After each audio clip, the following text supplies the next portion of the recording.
this round patch. Subscribe and give me a like if this video helps you, because your feedback helps me and show you how to do it. Alright, let's go. And first open Google Sheets and create new project or open your old project.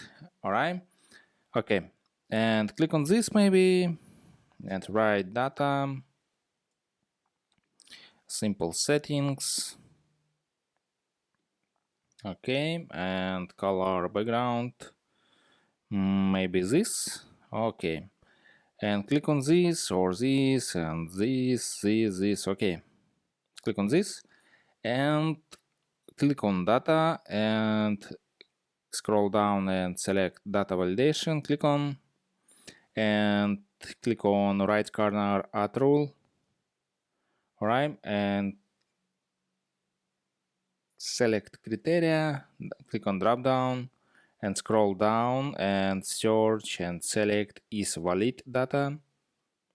Alright, and click on done and click on cancel right corner and check, double click and open this menu and click today or select your data. Alright, I'm click on today and today data and simple settings. Alright, and background color maybe this. And that's all. Subscribe and give me a like if this video helps you, because your feedback helps me. Bye bye.